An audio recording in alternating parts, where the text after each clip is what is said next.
الحكاية بتبدأ مع المعلم أمانو وهو بيتأمل مع نفسه. أمانو يبقى رئيس جماعة يابانية سرية اسمها جماعة الدمار، وكل هدفهم يسيطروا على الصين ويغلبوها. ده غير انه قابل ضابط عمليات خاصة، والاتنين عملوا خطة لهزيمة الشاولين الصيني هو وكل محترفي الكونج فو الموجودين بيه. بعد كده بتنتقل بينا الأحداث لكوراشي. كوراشي يبقى أقوى مقاتل في جماعة الدمار، لأنه بدأ يتعلم الكاراتيه من وهو عنده 3 سنين بس، وقدر إنه يظهر قوته وسرعته الخرافية في التدريب. أول ما كوراشي أنهى تمرين، المعلم أمانو ظهر وحياها على مجهوداته، وقال إن الوقت جه عشان يتحدوا الشاولين الصيني في قتال، ويثبتوا إن اليابان أقوى من الصين وإن الكاراتيه أفضل من الكونج فو. فكوراشي وعد معلمه إنه هيبذل أقصى مجهوده ومش هيستريح إلا لما يكسبوا الحرب. في الوقت ده بمدرسة الشاولين الصينية كان في شاب اسمه يانج بيتدرب طول الليل والنهار. يانج شاب صيني اتخطف زمان وهو صغير من جماعة الدمار، وأجبروه على قتال غصبا عنه، لكنه قدر يهرب منهم أول ما كبر وانضم للشاولين. بعد ما يانج أنهى تدريباته، المعلم دخل عليه وقال له أنت لازم تتقن السيطرة على غضبك، لأنك ممكن تفقد تركيزك وسط المعركة. فيانج قال له إنه عايز ينتقم من جماعة الدمار بأي طريقة، لأنهم خطفوه وهو صغير وضيعوا طفولته. في الوقت ده مجموعة من الجنود الأمريكيين اتقبض عليهم واتاخدوا أسرى تحت إيد جماعة الدمار. قائد الجنود كان اسمه العقيب بيل، واتنقل هو وأتباعه عن طريق البحر لجزيرة ضخمة. وأول ما وصلوا لقلب الجزيرة اكتشفوا إنها عبارة عن حلبة كبيرة للقتالات. وهنا قائد من جماعة الدمار قال للجنود إن كل واحد فيهم لازم يدخل 3 مباريات قتال حتى الموت، ولو كسبهم هيتحرر من الأسر. فالعقيب بيل اتعصب وقال إنهم حيوانات بسبب اللي بيعملوه ده. وفي النهاية العقيد وبقية الجنود دخلوا السجن مع باقي الأسرى، وما كانوش عارفين هيخرجوا ازاي. لكن فجأة في مقاتل عملاق ظهر. المقاتل ده تابع لجماعة الدمار واسمه بونجو. بونجو شتم راجل صيني وقال انه هيطحنوا تماما في الحلبة لان اليابان اقوى من الصين. بس اول ما المقاتل الصيني دافع عن نفسه، بونجو خنقه وافقدوا الوعي. من هنا كل الجنود انتقلوا لساحة كبيرة وقابلوا كوراشي اقوى مقاتل في جماعة الدمار. كوراشي عرض على الجنود ينضموا ليهم مقابل انه يخرجهم من السجن، لكن العقيد بيل رفض طلبه وقال ان جماعة الدمار عبارة عن حيوانات بشرية وعمره ما هيتعاون معاهم ابدا. فكوراشي اتعصب وامر بحبسهم من جديد.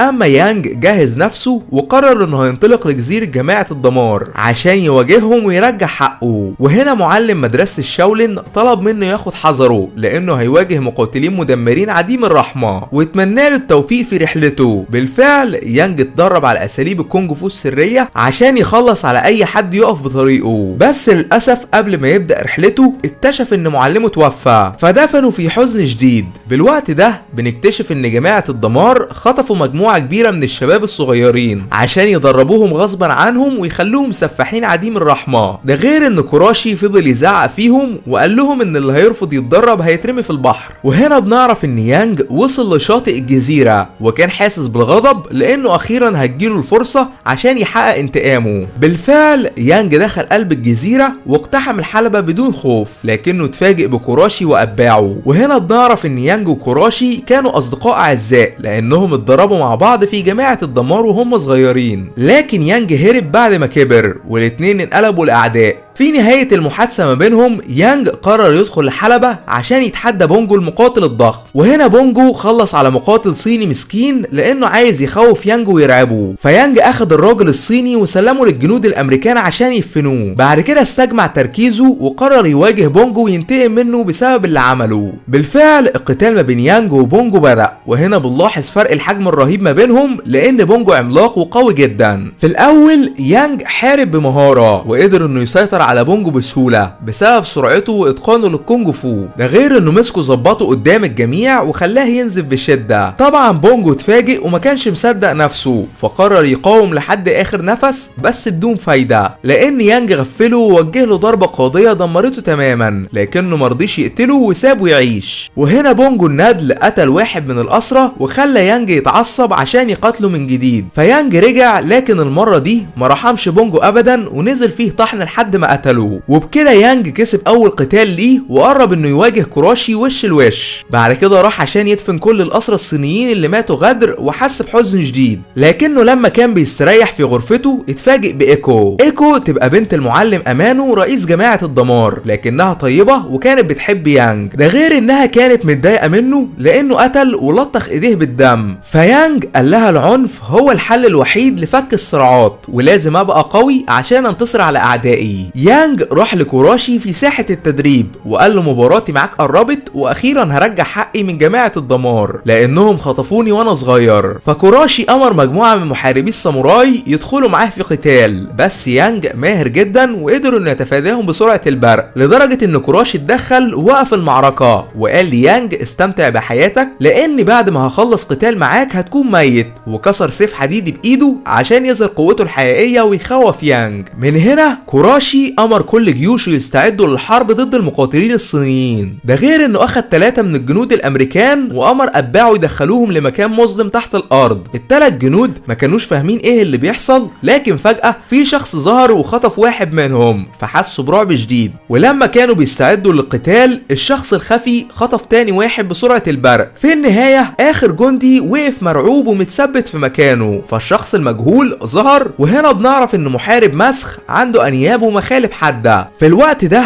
كوراشي اجتمع بيانج وطلب منه يرجع لجماعة الدمار من جديد لانهم لو اتحدوا مع بعض هيسيطروا على العالم. فيانج قال انه مستحيل يرجع لان جماعة الدمار خطفوه هو واخوه لما كانوا صغيرين، بس للاسف اخوه مات في التدريبات، ومن وقتها قطع على نفسه وعد انه لازم ينتقم له ويرجع حقه. اما الجنود الامريكان كانوا بياكلوا في حالهم لكنهم اتفاجئوا بصديقهم وهو ميت بسبب قتاله مع المسخ، وحاربوا اتباع كوراشي بكل ما عندهم، ده غير ان في جندي امريكي اتصاب خطاف وحالته اصبحت سيئة. فيانج ظهر على اخر لحظة ووقف المعركة، بعد كده حس بالحزن لان الجندي فقد حياته، وسأل الحراس مين السبب في المشاكل دي كلها، فقالوا له على المقاتل المسخ. بالفعل يانج نزل تحت الارض عشان يقابله، وهنا بنعرف ان اسمه القرد المجنون. فيانج قال له انا هتحداك في قتال لانك اتسببت في موت ناس ابرياء كتير، والقرد المجنون وافق وقال انه هيخلص عليه قريب. بعد كده اختفى في الظلام بدون كلام. بالليل يانج وقف وسط الساحة والكل اتجمعوا حواليه لان قتاله ضد القرد المجنون هيبدأ قريب. السبب ان القتال كان بالليل هو ان القرد المجنون بيخاف من النور وبيقاتل في الظلام وبس. من الاول القرد المجنون ظهر فجأة وغفل يانج،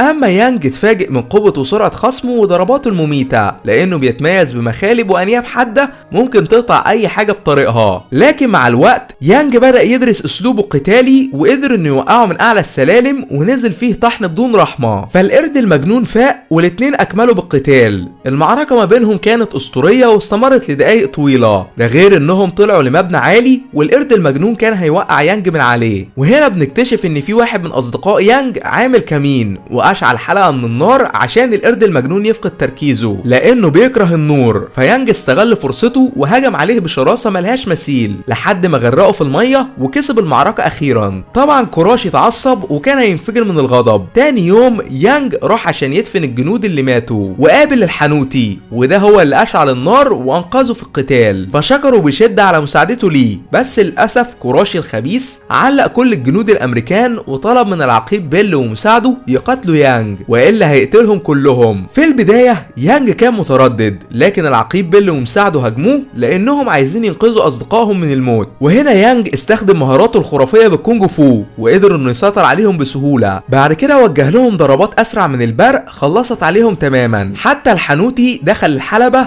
واكد لكوراشي انهم ماتوا، فكوراشي فرح لانه اكبر يانج يقتل اصدقائه. لكن بعد ما المعركة خلصت بنعرف ان يانج ما قتلهمش وضربهم في نقط ضغط عشان يفقدهم الوعي ويخدع كوراشي. لما كوراشي كان بيتمرن مع نفسه فجأة يانج دخل لزيارته وقال له ميعاد معركتنا قرب، فكوراشي طلب منه يتدرب معاه للمرة الاخيرة عشان يفتكر ايام زمان لما كانوا اصدقاء. وهنا يانج اظهر واظهر سرعته وقدراته الحقيقيه. ومع انه كان بيتمرن مع دمى خشبيه الا انه تخيلهم اشخاص حقيقيين عشان يقدر يركز لاقصى الحدود. في النهايه يانج انهى تدريبه، فكوراشي حياه وقال له المعركه ما بيننا هتبقى اسطوريه وملهاش مثيل. في الوقت ده الحانوتي اتسلل واعطى خريطه الجزيره لواحد من الجنود الاسرى عشان يقدروا يهربوا، بس للاسف الحانوتي اتقبض عليه واتسلم لكوراشي. وهنا بنعرف ان الخريطه وصلت للعقيب بيل وصاحبه وخططوا لعمل ثوره رهيبه وانهاء جماعه الدمار بالكامل. اما ايكو قابلت يانج وطلبت منه يهرب لان المكان هينقلب لفوضى، فيانج قال لها انه لازم يحارب لاخر نفس عشان ينقذ الاسرى ويخلص على فساد جماعه الدمار. بالفعل الجنود اتحرروا من الاسر وهاجموا اتباع كوراشي بدون رحمه، ده غير انهم اقتحموا مركز التدريب وحاولوا ينقذوا كل الاطفال المخطوفين بمساعده ايكو. اما يانج قابل كوراشي وسط الساحه وقال له استعد لان الوقت جه للمعركه الاخيره. بالفعل كوراشي ويانج جهزوا نفسهم وهجموا على بعض بشراسه رهيبه. في البدايه الاتنين كانوا متعادلين لان قوتهم متقاربه واتدربوا مع بعض وهم صغيرين، لكن مع الوقت كوراشي بدأ يسيطر لان حجمه ضخم وقوته اعلى من يانج، ده غير انهم اتقاتلوا على اسطح المباني وكوراشي استغل الموقف